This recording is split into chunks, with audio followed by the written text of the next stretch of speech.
Pending బకాయిలు ఇయనే ఇయ్యవు. 3 డిఏలు ఇస్తా అని చెప్పి 5 డిఏలు ఉంటే 1 డిఏ ఇచ్చి దీపావళి పండుగ జరుపుకుంటుండే గొప్ప ఈయన గొప్పతనానికి.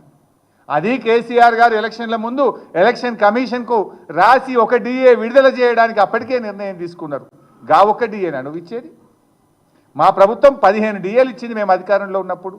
నువ్వు 5 డిఏలు ఉండే కనీసం 3 అన్న ఇస్తావంటే ఇవాళ డిఏలు ఇయ్యక, పిఆర్సీ ఇయ్యక, ఓపీఎస్ ఓల్డ్ పెన్షన్ స్కీమ్ తెస్తా అని చెప్పి అది చెయ్యక, 317 జీవో సమస్య పరిష్కారం చేయక నిరుద్యోగులకు, ఉద్యోగులకు కూడా, విద్యార్థులకు కూడా మోసం చేసినావు.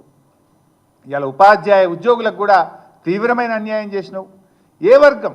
ఇవాళ రాష్ట్రంలో దాదాపు 6,000 మంది ఉపాధ్యాయ ఉద్యోగులు రిటైర్ అయినరు. ఒక్క పైసని ఇచ్చినవా? బహుశా ఈ దేశంలో రిటైర్ అయిన ఉద్యోగులకు 3 ఏళ్ళకి ఇస్తాం, 4 ఏళ్ళకి పైసలు ఇస్తామని చెప్పిన ప్రభుత్వం ఈ భారతదేశంలో ఎవరైనా ఉన్నారంటే అది రేవంత్ రెడ్డి ప్రభుత్వం.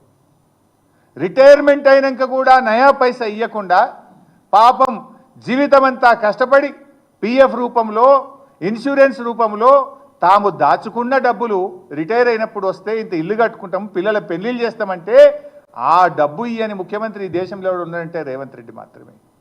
అంటే నువ్వు రిటైర్డ్ ఉద్యోగులకు మోసం, ఉద్యోగులకు మోసం, నిరుద్యోగులకు మోసం, విద్యార్థులకు మోసం, రైతులకు మోసం. నువ్వు మోసం చేయండి ఎవరిని? నువ్వు ఉసురు పోసుకుంది ఎవరిని? నువ్వు రోడ్డు మీదకి తీసుకురాంది ఎవరిని? అంటే అన్ని కోణాల్లో దారుణంగా విఫలమైపోయి దిక్కుతోచక ప్రభుత్వం ఈరోజు ప్రతిపక్షం మీద దాడులు చేస్తున్నారు. బీఆర్ఎస్ పార్టీ మీద దాడులకు తెగబడతా ఉన్నారు. ముఖ్యమంత్రి గారికి మెదడు నిండా విషం తప్ప ఆయనకు విజన్ లేదు. విజన్ ఉన్నోళ్ళు ఇట్లా చేయరు. ఈ రాష్ట్రం ఇవాళ దివాలా తీయించిన నువ్వు, రాష్ట్ర ప్రభుత్వ ఆదాయం పడిపోయిందంటే నీకు పరిపాలన రాక, విజన్ లేక, అవగాహన పెంచుకోక ఈ రాష్ట్రం యొక్క పరువు తీస్తున్నావు, రాష్ట్రాన్ని దివాలా తీయిస్తున్నావు, ఈ రాష్ట్ర ప్రజల్ని ఉసురు పోసుకుంటున్నావు నువ్వు. ఇవాళ ప్రజల పక్షాన బీఆర్ఎస్ పార్టీ నిలదీస్తుంది కనుక డైవర్షన్ పాలిటిక్స్కి పాల్పడుతున్నావు నువ్వు. ఏదో రకంగా బురద జల్లడం ద్వారా ప్రజల్లో ఆలోచనలు మళ్లించాలనే ప్రయత్నం చేస్తున్నావు. అది జరగదు. నువ్వు అన్లెస్ డెలివరీ చేసేదాకా నువ్వు ప్రజలు వదిలిపెట్టారు. నీ డైవర్షన్ పాలిటిక్స్ నడవై. ఇవాళ రుణమాఫీ మీద నేను నిలదీసిన, నా మీద కూడా ఇష్టం వచ్చినట్టు మాట్లాడండి. నా శరీరం మీద, నా బాడీ షేమింగ్ మీద వికృతంగా నా గురించి కూడా మాట్లాడండి రేవంత్ రెడ్డి గారు.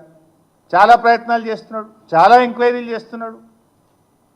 ఇవాళ కేటీఆర్ గారు మూసీ ప్రాజెక్టు విషయంలో నీ అవినీతిని బయటపెట్టే ప్రయత్నం చేసిండు, నిజాలు బట్టబయలు చేసిండు, వాస్తవాలు ప్రజలకు చెప్పే ప్రయత్నం చేసిండు. నువ్వు ఇవాళ దాని నుంచి దృష్టి మరల్చడానికి ఇవాళ కేటీఆర్ గారి మీద కుటుంబ సభ్యుల్ని అడ్డం పెట్టుకొని దాడి చేసే ప్రయత్నం చేస్తున్నావు.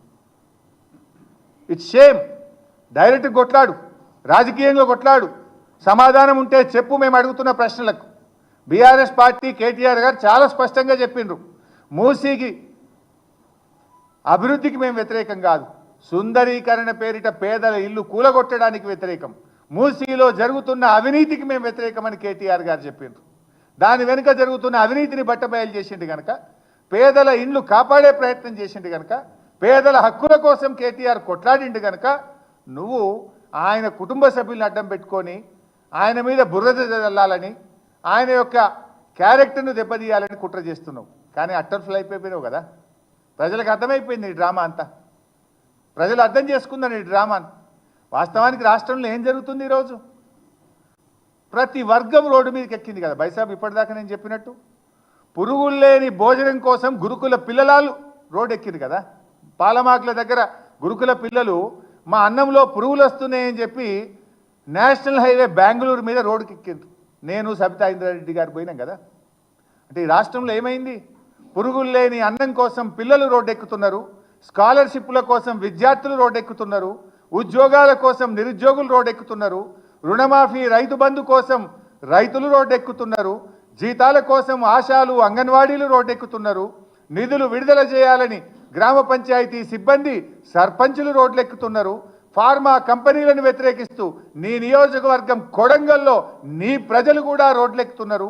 ఇండ్లు కూలగొట్టొద్దని హైడ్రా మూసి బాధితులు రోడ్లెక్కుతున్నారు. మా సమస్యలు పరిష్కరించండి అని పోలీసులు రోడ్లెక్కుతున్నారు. చెప్పిన మాట ప్రకారంగా 4000 పింఛన్ ఇవ్వమని పింఛన్దారులు రోడ్డెక్కుతున్నారు. మహాలక్ష్మి కింద ఇస్తామన్న 2500 ఇవ్వమని మహిళలు రోడ్డెక్కుతున్నారు. ఈ రాష్ట్రంలో బడికి పోయే పిల్లల నుంచి 2000 పెన్షన్ తీసుకునే వృద్ధులను కూడా రోడ్డెక్కిన ఘనత రేవంత్ రెడ్డి గారిది, కాంగ్రెస్ ప్రభుత్వానికి. అవ్వ తాతల్ని రోడ్డెక్కించినావు కదా, కేసీఆర్ ఉండగా చల్లగా చూసిండు. మా పెద్ద కొడుకు కేసీఆర్ అని చెప్పుకునేంత గొప్పగా అవ్వ తాతలకు భరోసా ఇచ్చిండు కేసీఆర్. కానీ నువ్వు ఆ బడి పిల్లల్ని అవ్వ తాతల్ని రోడ్డు మీదకి తెచ్చినావు కదా రేవంత్ రెడ్డి గారు. కేసీఆర్ గారు 10 ఏళ్లలో అన్ని వర్గాలను కడుపులో పెట్టుకొని కాపాడుకుంటే నీ 10 నెలల పాలనలో అన్ని వర్గాలను కూడా రోడ్డెక్కించినటువంటి చరిత్ర ఇవాళ రేవంత్ రెడ్డి గారిది. అంటే ఇది వాస్తవం. ఆయా వర్గాలు రోడ్డెక్కుతుంటే, ప్రశ్నిస్తుంటే సమాధానం లేక, పాలన చేతగాక